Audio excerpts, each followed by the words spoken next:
Hey, well, the Democrats may be leading in the fundraising, but Republicans are doing very well in the polls. In fact, leading in the much watched race for governor of Michigan next year, according to a just completed Trafalgar poll.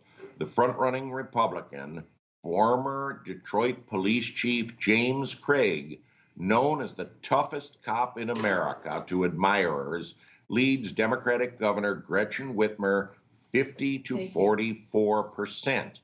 In addition, Craig is shown to be the favorite among Republicans for nomination. Now, there are at least 5 Republicans vying to take on Governor Whitmer next year, but Craig remains the frontrunner. Wolverine State Republicans will sort this out at their annual conference in Mackinac this weekend. In Virginia, a PPI poll shows that Democrat Terry McAuliffe, the former governor of the Old Dominion state, leads Republican newcomer Glenn Youngkin by a slim margin of 46 to 42%. This is one of the most watched races this year, in part because there's only 2 races for governor on the ballot in November. It is expected to go down to the wire. Back to you. John Gizzi live for us. John, thanks for breaking down for us. What's truly at stake, though, for the 2022 races for governor, and who might really come out on top a year from now? For more on this conversation, let's welcome in our panelists. Former New York Congressman Peter King is here, as well as Brock Laurie, trial attorney and author of the book Atheism Kills. Thank you, panel, for being here today. I just want to throw this headline at the two of you, if you don't mind. When it comes to what's happening in Michigan right now, we're learning that Governor Gretchen Whitmer and the state Senate agree on a budget deal that bans mask mandates in schools and also bans vaccine passports. Okay, keep in mind, she is a Democrat running against a Republican here. Will be facing whichever challenger ends up on the Republican side of the aisle. Peter King, what are your thoughts on, again, this announcement? She's a no on mask mandates in schools and a no on vaccine passports. This as the race for governor heats up. I think that's a sure sign that she's very nervous about the election next year, because she had been out front being so aggressive with mandates and so aggressive with lockdowns. So the fact that she is doing such a 180 shows that her internal polling must show that Chief Craig is making great inroads against her. Like the polling I've shown, that she's either just over 50, just like a 1 or 2 point lead, or she's losing. And for someone who has basically 100% name recognition that she has, to be that in that tight a race, all the indicators are that Chief Craig should be the favorite right now. So I think that's the main reason why she's making the switch. Brock Laurie, your thoughts on it? And we remember how tough she was on these strict lockdown measures during the height of the pandemic. Right. I think that Michigan absolutely hated it. And I think she's now feeling it in the polls. And it's not a surprise at all. Also, keep in mind that Craig was very tough on crime and was able to keep Detroit's crime down very significantly during the time of the 2020 riots and otherwise. So I think they really show their appreciation for Craig and otherwise. Whitmer, of course, with all of her inconsistencies and her hypocrisies, that's another thing that really is going to daunt her and haunt her, for that matter. I think this is really a reflection of how the people just can't stand these lockdowns, and also are pushing back against the notion of mandates, which really offends their notion of freedom. Yeah, reading up on that, I believe she's going to leave it up to the school boards and school districts when it comes to how they want to run their schools and whether or not they would require masks. But again, no blanket mandate for the entire state. Let's talk about the state of Virginia as well. That race is narrowing between McAuliffe and Youngkin as well.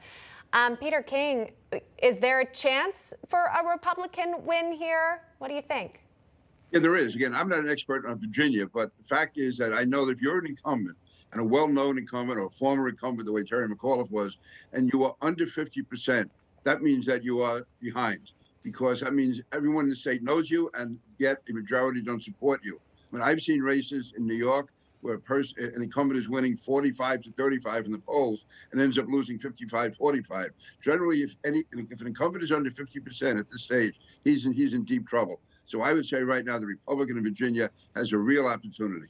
Brock Laurie, how much of this is just about your war chest, how much money you've raised, and then how much of this is really about Republicans really wanting to take back their city or their state or even in Congress among the measures, as you stated, these mandates and trying to get out of them. Yeah, I think that's very interesting. I think the good congressman is absolutely right about actually having to deliver.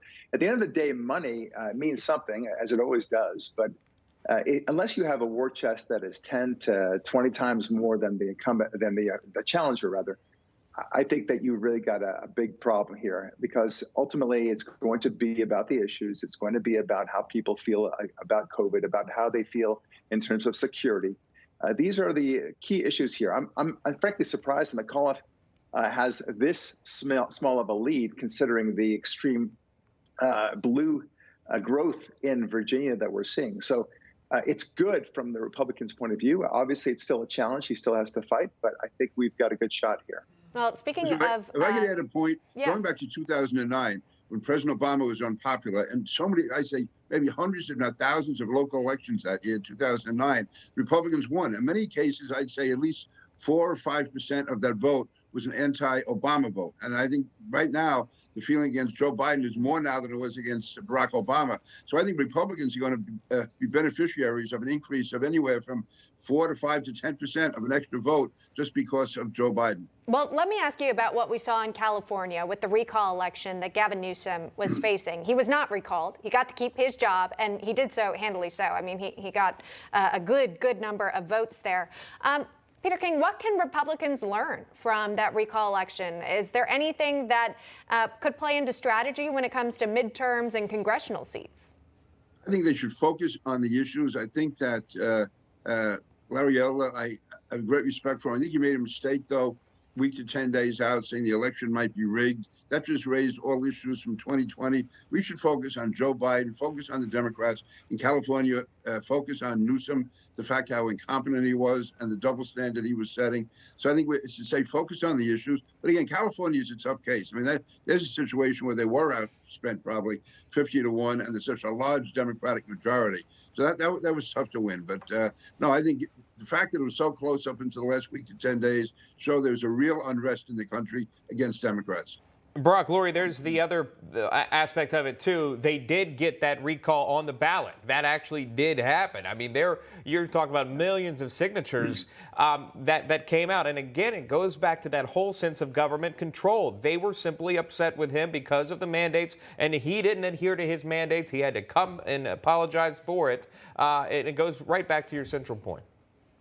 Yeah, Sean, I think that's 100% right. The problem with the whole recall thing for the Democrats was that Democrats were actually very supportive of the recall. I think it was either a majority or a very strong plurality of the petition were Democrats. And if that's the case, then the Democrats really have a lot to face, a lot to fear in the coming elections.